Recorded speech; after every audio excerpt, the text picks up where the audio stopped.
gaslight us up here as if Antifa, which Mr. Rosas, apparently the expert now in organized terrorist activity, has overruled the FBI director who says, there's a headline, says Antifa is an ideology, not an organization. No.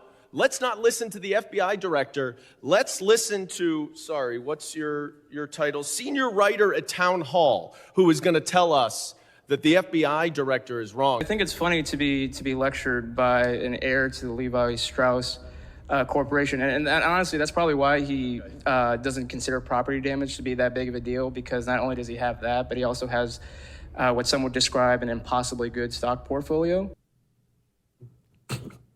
Gosh, that's so savage.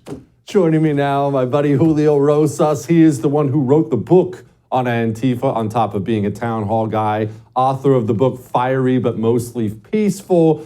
Julio, look, before we get into all the Antifa stuff and the border stuff, I just have to say, my man, you did us proud yesterday. Well done.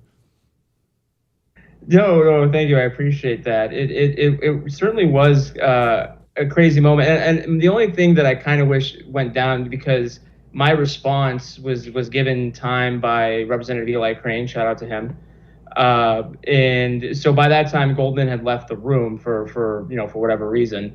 And and look, because, if you're going to come after me and my credibility, that has, when it comes to this topic, is unmatched, but in many ways, and honest, I'm proud to say, I'm going to hit back at you. And, nothing I said was inaccurate. I just have questions about the guy who represents Wall Street and his very good stock portfolio. Well, those are very valid questions. And by the way, we're going to talk to Eli Crane next on this show. I love me some Eli Crane. All right, now, set all that stuff aside. Antifa.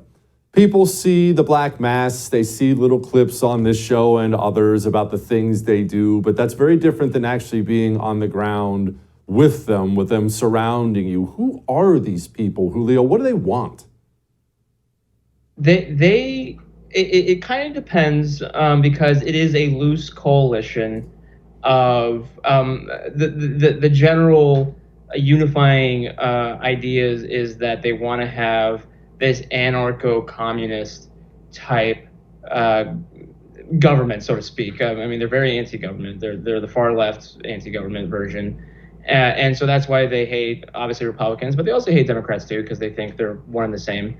But they, in terms of who they are, I mean, you think about where they're the strongest in terms of their presence. You think the Pacific Northwest, New York City, Washington, D.C., Los Angeles. Many of those places are overwhelmingly white, right? Or you have very large white population. And when you look at the mugshots of those who actually were able to be arrested, you find out more about their background. A lot of them, not all of them, but a lot of them come from upper middle class, sometimes very wealthy families. And at the riot in Atlanta, that was one of the bases for having this hearing on far left violence in the first place.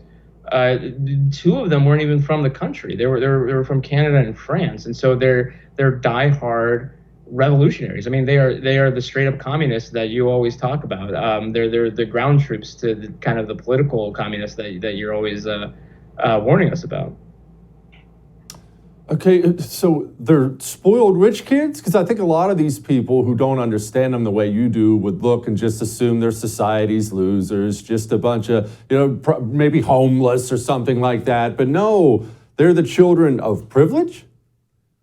A lot of them are. And don't get me wrong, a lot of them are also kind of the downtrodden. That's why they kind of believe in, taking down the capitalist, systemically racist country of the United States, but that's kind of one of the surprising things, and I think part of it is that the rich ones view themselves as like, oh well, we're not like our parents, we're not like the previous generations, we're the ones that are going to make the change, and it's kind of the whole white guilt thing too that gets them to go do these very crazy outlandish things, and so it's again, I find it very interesting that this is really the culmination of kind of all the things when we talk about CRT and wokeness. I mean, there's obviously different levels to that. And when you, as someone who's come from a place of privilege, think that the solution to that is to destroy a small business owned by a minority in the name of